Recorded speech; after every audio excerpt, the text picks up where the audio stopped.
Whenever we communicate, we create, express, and receive messages and meanings.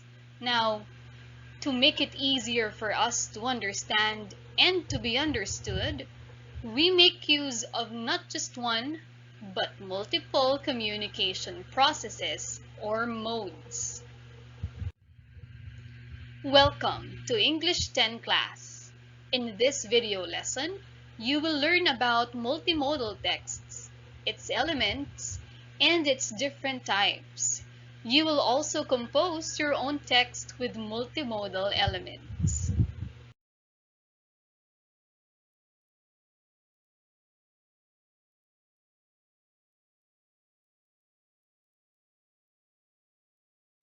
When we were kids, we got interested in reading storybooks that contained drawings on it, just like what you see on the screen. It is because we understood the story better when we could read the words and see images at the same time.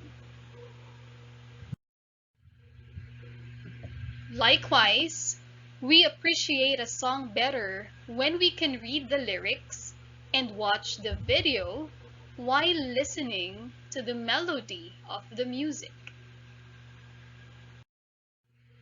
Here's another situation.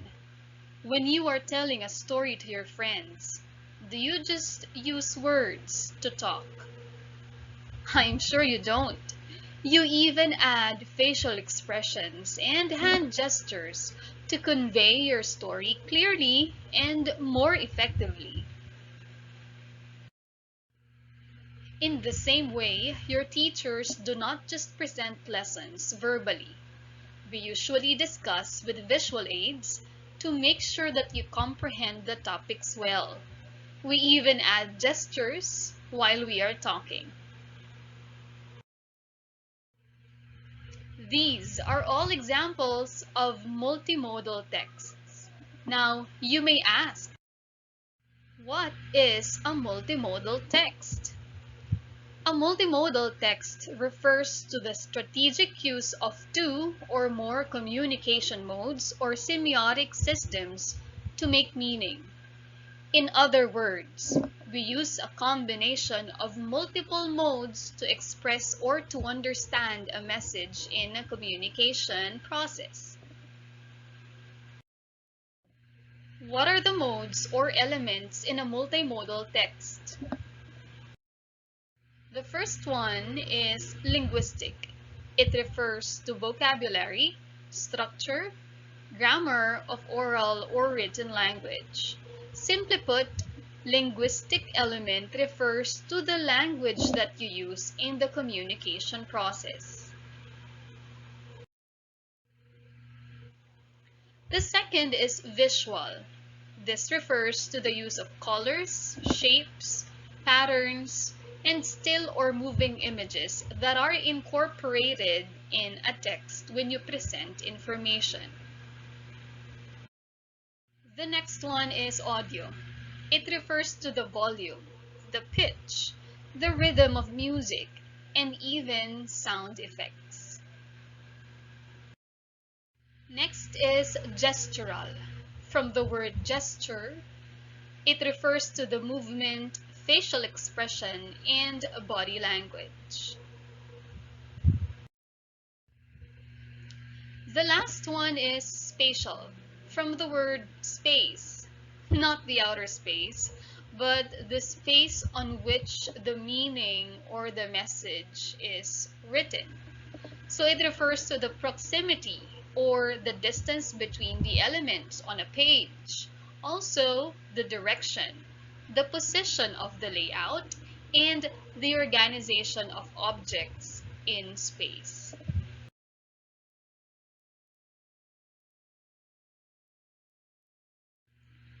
Let's look back at the given examples a while ago.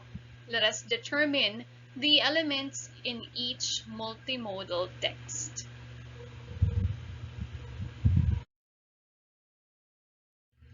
On this storybook, what elements are present? Well, we can see the words that are used to tell the story, and that would refer to the linguistic element. We can also see that there's a drawing here that runs across the pages and images on both sides, and this would refer to the visual element. Lastly, the arrangement of the images and the words on this page refer to the spatial element.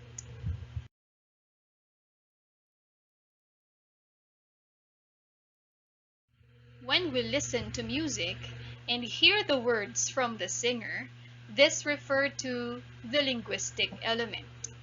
How about the melody that you listen to? That's the audio. And when you watch it on YouTube, for example, and see the moving images there, that's the visual element.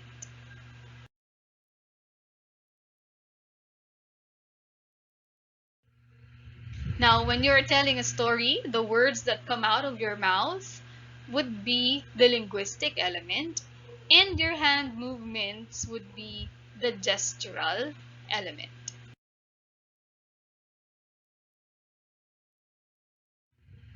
And for the last example, when the teacher here on the screen presents the lesson, you would hear the words, and that would be the linguistic element. Now, the teacher also wrote something on the chalkboard, that is visual. In online class, your teachers use PowerPoint presentations, and that is also under the visual element.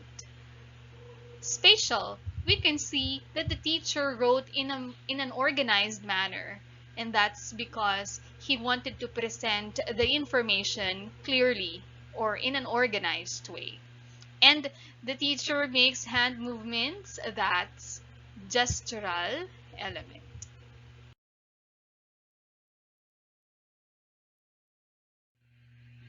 So you see, multimodal text does not only refer to printed text, just like your books or modules.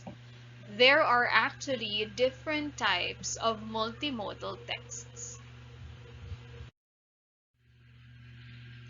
The first one is the paper-based or print multimodal texts. Basically, these are picture books, textbooks, graphic novels, comics, and posters, to name a few examples. The second is live multimodal texts. Some examples would be a dance performance, an oral storytelling, or a theater show that you have seen.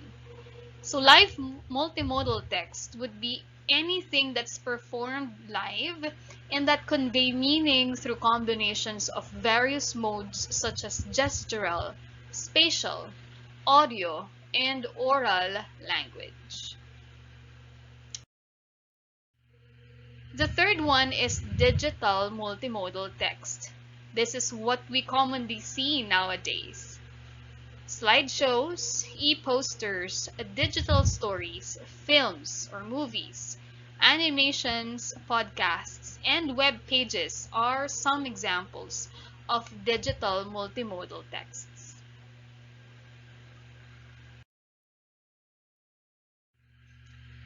To sum up, this video lesson makes you realize that multimodal texts are everywhere. They are not new to us. In fact, they are all around us. And I am sure that you can say that you have created one before. Simply put, multimodal texts simply refer to anything that provides information and meaning with the use of multiple modes or elements to make the communication more effective.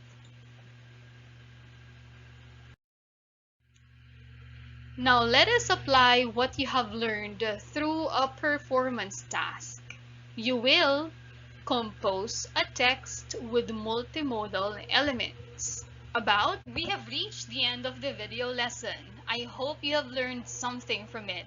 I'm excited to see your outputs as well. Till we meet again, everyone. Goodbye.